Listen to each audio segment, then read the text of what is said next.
Salut la Bulls Nation, bienvenue sur French Bulls TV où on va débriefer ce match face aux Pelicans de mercredi soir. Il y a beaucoup de choses à dire. Et on va commencer par le plus évident, on va commencer par l'arbitrage, avec une précision tout de même. On va être clair, à aucun moment on a perdu ce match à cause de l'arbitrage. C'est pas pour ça qu'on a perdu ce match. Je vais revenir après sur le pourquoi, du comment, qu'est-ce qui fait que voilà. Mais quand même, il faut parler de l'arbitrage sur ce match-là parce que ça commence à faire beaucoup. On a déjà vu plus tôt dans la saison le match à Washington avec le shoot à 3 points de DeRozan au buzzer où on apprend le lendemain qu'effectivement ils auraient dû siffler faute, mais enfin bref, voilà, on en a déjà parlé à l'époque. Mais le problème, c'est que ça continue, mais c'est de notre faute. Et c'est quelque chose que j'avais déjà évoqué peut-être la saison dernière ou la saison d'avant, je ne sais plus. Mais c'est notre faute parce qu'on est trop soft. Et on laisse faire. On subit les trucs et on s'énerve pas. Et à force de subir comme ça, de rien dire, on se fait défoncer. Première action du match contre les Pelicans, ou deuxième possession du match, il y a une interception. Patrick Williams part tout seul en contre-attaque. Tu te dis, il va claquer un dunk tranquille. Non, il y a un joueur des Pelicans qui arrive, lui arrache le bras, rien. Pas de coup de sifflet, pas de lancer franc, pas de faute, rien. Mais là, d'entrée, tu dois mettre une pression sur l'arbitre. Donovan, un assistant, un autre joueur, d'entrée, tu dois leur expliquer la vie. C'est quoi le délire? Ça va pas être comme ça tout le match. Eh ben si, parce que justement, t'as rien dit, derrière ça enchaîne. Et tout le match, on s'est fait poutrer. Tout le match. Il y a un moment, DeRozan, même chose. Lui, il va en transition pour les Pelicans. Il fait un super retour défensif. Il arrive comme ça, il vient mettre un contre sur le joueur qui partait en lay-up. Il touche que le ballon. Boum, là par contre, de lancer. Ok. Et puis à la fin de match, alors que tout est serré, que tout se décide à ce moment-là, il y a euh, Dragic. Il y a un shoot loupé par un joueur des Bulls. Dragic est sous le panier pour prendre le rebond, tenter un lay-up.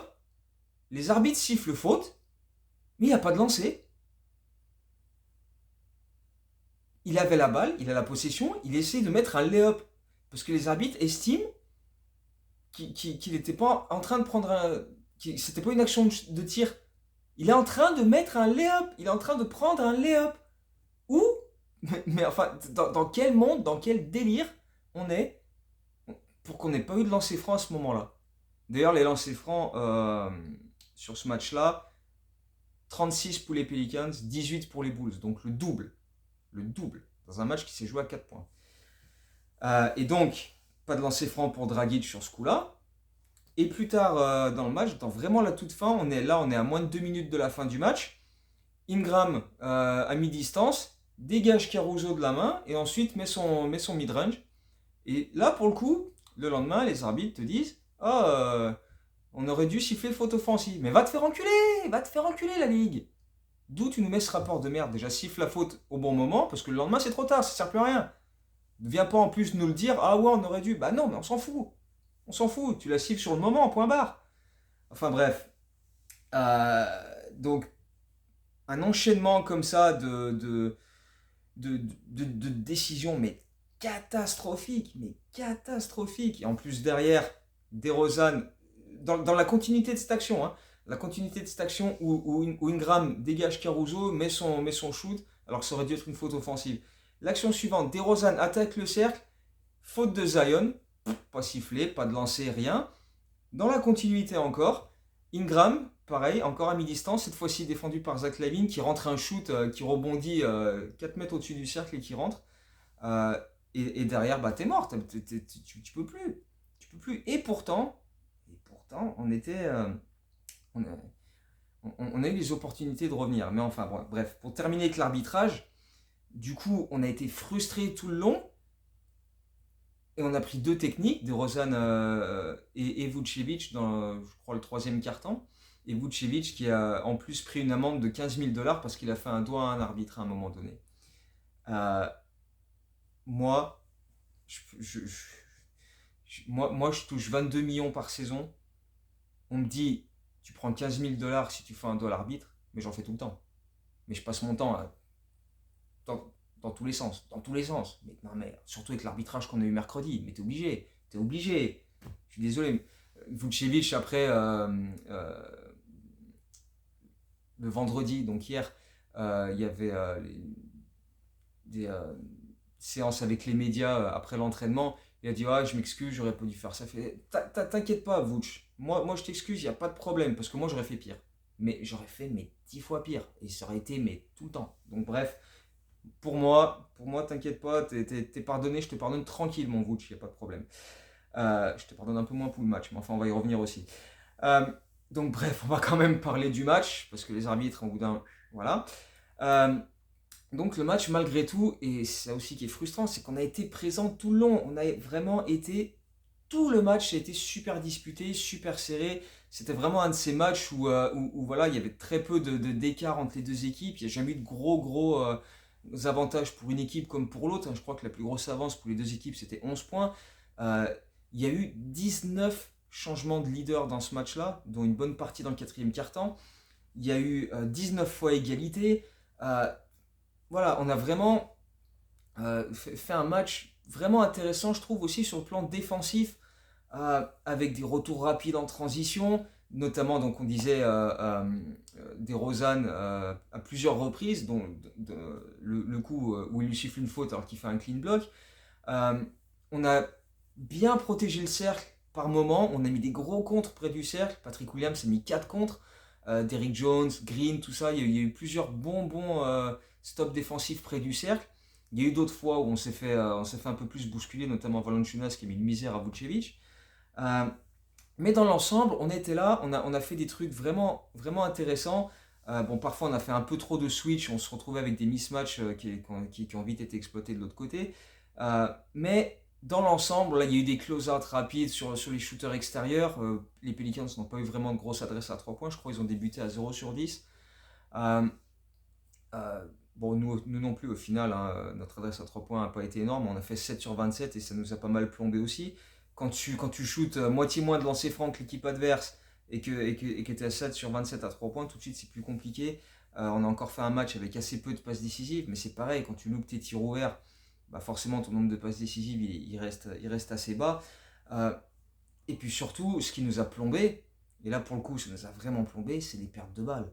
Surtout sur des remises en jeu. Pareil, tu regardes les 2 dernières minutes du match, il y a une remise en jeu où on n'arrive pas à capter la balle, ça fait une transition pour l'équipe adverse qui marque un lay-up avec en plus un rebond offensif. Et il y a cette fameuse dernière action où il reste 18 secondes au chrono, les Pelicans mettent de 3 points, les Bulls prennent un temps mort, remise en jeu, et là DeRozan perd la balle. En fait, sur la remise en jeu, la balle lui ricoche sur le genou et elle repart en touche. Et derrière, bah voilà, ça te nique tes dernières actions, tu es obligé de faire des fautes et ça remet encore des lancers francs pour les Pelicans qui après concluent le match, quoi. Et du coup, tu t'inclines de 4 points, 115-111 dans un match, mais vraiment frustrant du début à la fin, quoi. L'arbitrage, l'exécution offensive de la fin de match, alors qu'en plus, voilà, avant ça, on avait quand même mis quelques bonnes actions en place. Mais, et frustrant aussi, et on en a déjà parlé dans une vidéo précédente, c'est Billy Donovan, tu fous quoi avec tes line-up de fin de match?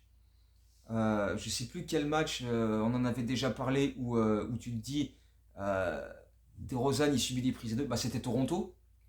Il subit des prises à deux et il est entouré par des types qui étaient à 12 sur 42 au shoot alors que Dragic il reste sur le banc alors qu'il bombardait à 3 points dans ce match-là. Là, cette fois-ci, Dragic était là, mais pourquoi Patrick Williams n'était pas là? Alors qu'il fait un super match défensif, il a été super présent, il a été notamment sur Ingram, il l'a bien contenu, il a défendu sur Zion par moment aussi et il a été très bon. Patrick Williams, il était à 4 contre sur ce match-là, il n'avait pas de problème de faute, il avait fait une faute dans le match. Pourquoi il joue pas à ce moment-là alors qu'on a besoin de défense, on a besoin de stop défensif? Caruso était sur Ingram, mais Ingram, en termes de taille, il est largement au-dessus, il lui a shooté sur la tête. Caruso, non seulement offensivement, il apporte rien, son impact offensif est zéro, il était catastrophique, mais sur Ingram, c'est pas le gars que tu mets en 1 contre 1 sur Ingram. Parce qu'il a, même si c'est un super défenseur qui est Caruso, face à Ingram, t'as pas la taille, t'as pas le. Voilà, et Ingram lui a mis des shoots sur la tête. Pourquoi Patrick Williams n'était pas là pour défendre sur Ingram? Alors qu'en plus, Ingram, sur les 3 premiers cartons, tu l'as presque pas vu. Je crois qu'il était à 4 points à la mi-temps et derrière, bon voilà. Et sur le 4e carton, il nous a pulvérisé. Il nous a fracassé. Il a rentré shoot après shoot après shoot. Mais un gars sur lui qui le bouscule. Eh ben non. Donc voilà, pas de Patrick Williams sur la fin de match. Donc c'était. Est arrivé ce qui est arrivé. Donc voilà, au final, une défaite de 4 points où il y a eu quand même aussi euh, derrière Zach LaVine et Demar DeRozan, pas grand monde pour prendre le relais de manière constante. Dragic a fait de super passages avec notamment d'excellentes passes, notamment fin du 3e, début du 4e carton. Il a envoyé des alley-oops de barbare pour Javonte Green, pour Derrick Jones Jr. Mais à aucun moment, derrière notre duo d'All-Star, hein, il y a eu un type capable d'assurer le scoring de manière régulière. Vucevic a mis 2 paniers à 3 points précieux en fin de match, mais sur le reste du match, il a plus souffert face à Valanciunas qu'autre chose. Euh, donc, euh, donc ça a été compliqué. On a manqué d'impact en termes de scoring, quoi. Ayo n'a pas été franchement en vue offensivement non plus. Donc voilà, DeRozan met 33 points. Lavine, je ne sais plus combien il en met, mais avec un vilain 3 sur 12 à 3 points. Donc c'est compliqué. Et derrière, tu n'as personne d'autre pour prendre le relais. Donc tout de suite, ça limite tes options. Et c'est aussi pour ça que tu as du mal à finir les matchs, quoi. Drummond a fait son retour sur ce match-là. Il a commencé par un très vilain airball. Mais au fil des minutes, il est monté en puissance. Son premier passage, je crois que c'était fin du premier, début du deuxième quart, pas terrible. Mais après, en deuxième mi-temps, on l'a un peu plus vu. Il a pris quelques bons rebonds. Et surtout, il a été plus 11 au plus-minus. Et de loin, le meilleur de l'équipe. Dragic était à plus 9. Et t'as 3 titulaires à moins 15, moins 17. Enfin bref. Donc voilà, Drummond, il est remonté en puissance. Mais voilà, on s'est fait flinguer par Ingram, Valanciunas et aussi Najee Marshall qui est rentré et qui a mis des shoots alors que personne n'a essayé de l'empêcher de partir en drive. Donc bref, c'était compliqué. Valanciunas a pris plus de rebonds que Vucevic et Drummond en cumulé. Donc c'est tout de suite un peu plus compliqué. Et pourtant, voilà, à côté de ça, tu as CJ McCollum qui était très maladroit sur ce match-là. Zion qui a fait un match ok, mais enfin sans plus, quoi, discret. Donc il y avait vraiment moyen d'aller le chercher, mais entre les non-calls des arbitres, les balles perdues et le manque d'options offensives derrière Demar DeRozan et Zach LaVine, et le manque d'adresse à 3 points global, ça fait beaucoup. Tu peux pas tout mettre sur le dos de l'arbitre quand tu as des chiffres comme ça à proposer en face. Donc, ma foi. Mine de rien, donc maintenant qu'on a un peu de repos, parce que là, on a euh, après le match face aux Pelicans donc, qu'on a eu mercredi, sur les 11 jours suivants, on joue 3 matchs. Donc ça permet de souffler, etc., de s'ajuster aussi aux entraînements, d'avoir le temps un peu plus de peaufiner des trucs. Mais c'est aussi l'occasion de faire une sorte de premier mini bilan là, sur ce début de saison. Donc, parce que mine de rien, on est à 6 victoires, 7 défaites, on est en négatif. On a joué 4 back-to-back. On est une des équipes qui a joué le plus de matchs depuis le début de saison, si ce n'est l'équipe qui en a joué le plus. Donc 4 back-to-back avec des voyages entre chaque match de ces back-to-back. On a joué 2 fois Boston, on a joué 2 fois Toronto, on a joué à Miami. Donc pas évident comme début de saison. Beaucoup de difficultés face à nous. Toujours pas de Lonzo Ball. Kobe White a loupé pas mal de matchs. Drummond en a loupé 6. Zach LaVine, quand il y avait des back-to-back, fallait le ménager. Donc bref, on est loin d'être à 100%, d'être parfait, etc. Dans un début de saison où énormément de difficultés se mettent face à toi. Donc, il était évident qu'il ne fallait pas s'attendre à ce qu'on soit à 10 victoires, 3 défaites après 13 matchs, ou même 8 victoires, 5 défaites. Qu'on ait montré plus de choses dans le jeu, voilà, on aurait pu être plus exigeant sur certaines choses. Tout n'est pas parfait, loin de là. En termes de bilan, bon, voilà, 6-7, on aurait pu montrer autre chose. On aurait peut-être pu en gagner un ou deux de plus avec certains calls des arbitres aussi. Enfin bref, il y a eu des fins de match qui n'ont pas été particulièrement bien gérés. D'ailleurs, apparemment, on est à 0 sur 6 dans ce qu'ils appellent le clutch, c'est-à-dire le match qui se joue en moins de 5 points sur les 5 dernières minutes du match. Mais bon, voilà, on l'a dit, le manque de variation offensive. Euh, et aussi, bah oui, si on avait eu plus de lancers francs, ça nous aurait peut-être aidé un petit peu aussi. Mais enfin, bref. Euh, Tout n'est pas parfait, mais tout n'est pas à jeter non plus. On a quand même montré de bonnes choses défensivement. On est une des meilleures équipes de la NBA au defensive ratings. On est une des équipes qui provoque le plus de balles perdues chez les adversaires. On est une des équipes qui fait le plus d'interceptions. On est pas mal au contre aussi. Bah, ce match-là a bien aidé parce qu'on en a fait un paquet. Donc il y a des bonnes choses, il y a des bases solides. L'attaque, il y a encore trop d'approximations, trop de passages où tu dépends de ton banc et de ton adresse extérieure.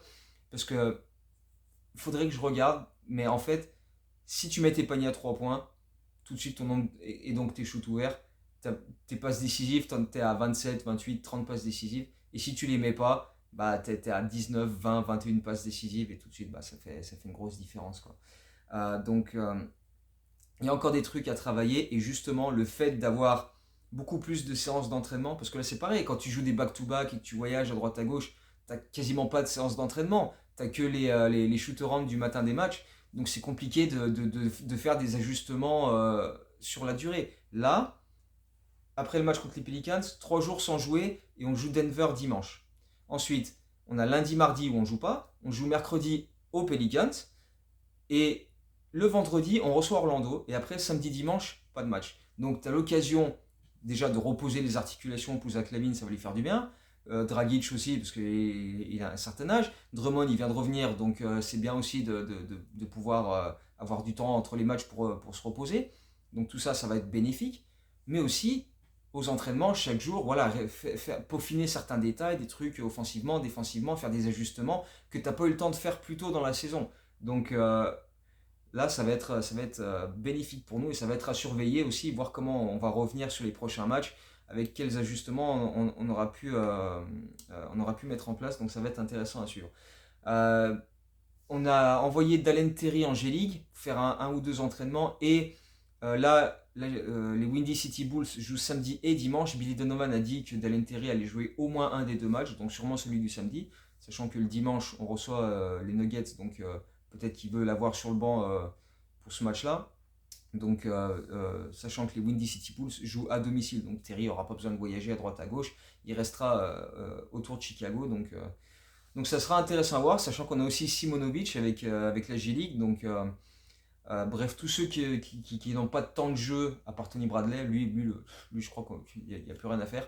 Mais on l'envoie même pas en G-League, lui. Donc je crois que tout le monde a lâché l'affaire avec lui. Mais voilà, Terry, Simonovic, ça leur permet de se dégourdir un peu les jambes, de s'entraîner avec la G-League, de revenir avec les Bulls s'entraîner aussi. Donc pour eux, ça leur permet de garder un certain rythme alors qu'ils jouent pas. Mais comme ça, ils restent quand même en condition. Donc c'est intéressant. Et je pense que s'il y a moyen de regarder le match de samedi avec Simonovic et Terry, ça peut être intéressant de voir un peu comment ils peuvent se dégourdir les jambes et qu'est-ce qu'ils peuvent donner en G-League. Même si on a déjà des idées par rapport à Simonovic, on sait ce qu'il est capable de faire. Mais voilà. Euh, et pour finir, on va parler du Mayo City Edition, que perso, je trouve, plus je le vois, et plus il me plaît en fait. Quand j'ai vu au début, il y a quelques semaines de ça, il y avait eu des photos un peu, des trucs qui avaient filtré, je me disais, pas terrible, on dirait un vieux maillot des Cavs, tu sais, avec la couleur qui avait l'air un peu marron sur les côtés. Et en fait, porté par les joueurs, tu te rends compte que déjà c'est pas vraiment marron, c'est plus un rouge foncé, qui est en hommage aux couleurs du métro aérien dans le centre-ville de Chicago, donc dans ce qui s'appelle le Loop, donc la grosse partie du centre-ville où il y a tous les buildings, etc. Il y a le métro aérien, donc il est au-dessus des routes. D'ailleurs, pour ceux qui euh, vont aller à Chicago, ou qui ont déjà été, ils savent ce que c'est, mais si vous allez à Chicago, c'est quand même un truc très réputé par là-bas, le métro aérien, c'est plutôt sympa. Le symbole sur le short, perso, le short, je le trouve énorme, et je trouve qu'il complète à mort le maillot. Le maillot tout seul, il est ok, mais avec le short, l'ensemble, c'est top. Et en fait, donc, le short avec le logo et les trois parties qui se rejoignent, c'est en symbole de la Chicago River, donc pareil, plein centre de Chicago, qui se rejoint avec. T'as trois parties qui se rejoignent en plein milieu, donc ça vient de là. Et au final, je le trouve vraiment réussi. Je trouve qu'il passe plutôt bien. Alors après, à voir en match, etc. Mais ouais, je trouve que ouais, plus je le vois et plus il me plaît. Donc, petit cadeau de Noël, ça peut être sympa. Maillot City Edition, dessous de mou dans le dos. Ouais, ça va envoyer des messages subliminaux à la copine dans pas longtemps. Bref. Euh, donc voilà, dites-moi ce que vous avez pensé de ce match-là, des arbitres, est-ce qu'on devrait voilà, être plus agressif d'entrer sur les no-calls des arbitres? Est-ce qu'on devrait voilà, pousser une violente plus hardcore? Parce que pareil, après le match, Billy Donovan il dit en conférence de presse après le match, ouais, il y a des trucs qui auraient dû être sifflés qui n'ont pas été sifflés. Eh oui, mais c'est trop tard! Sur le terrain, rentre sur le parquet, mets une gueulante à un arbitre, fais-toi expulser, mais au moins, tu vois, fais quelque chose, putain, parce que là, moi je mâche mon chewing-gum, je dis rien. Eh ouais, mais au bout d'un moment, eh ouais, mais... Et derrière, tu te fais enfiler tout le match. Donc au bout d'un moment, essaye une fois pour voir si ça change quelque chose. Si ça change rien, bah ça change rien, mais essaye. Parce que là, on se fait péter le fion tout le long du match, et puis on dit rien, voilà, on subit, et puis après, ah ouais, j'aurais peut-être dû siffler. Eh, mais c'est trop tard, mon gars. Donc voilà. J'espère, ça m'étonnerait que ça change, hein, parce que voilà, c'est une question de mentalité, ça change pas comme ça. Enfin, je sais pas, moi si j'étais sur le banc, assistant coach ou quoi, mais je pèterais des câbles, mais de fou furieux. Mais enfin, bref. Voilà, c'est comme ça. Moi, enfin, je sais pas, c'est comme ça, c'est dans ma nature. C'est pas tout le monde qui est comme ça. Il y en a, ils préfèrent subir les trucs, mais bon, bref. Ça changera pas, mais voilà, comme on disait, il y aura peut-être des ajustements offensivement, défensivement, vu qu'on a eu plus d'entraînement pour peaufiner certains détails. Donc on va suivre ça sur les prochains matchs avec donc Denver dimanche. Donc je pense probablement vidéo lundi ou mardi pour débriefer ce match face aux Nuggets avant le déplacement aux Pelicans de mercredi soir. Donc d'ici cette vidéo-là, continuez de bien vous porter. Dites-moi ce que vous avez pensé de celle-ci, ce que vous pensez du City Edition, etc. Et puis on se retrouve très bientôt. Allez, ciao, go Bulls.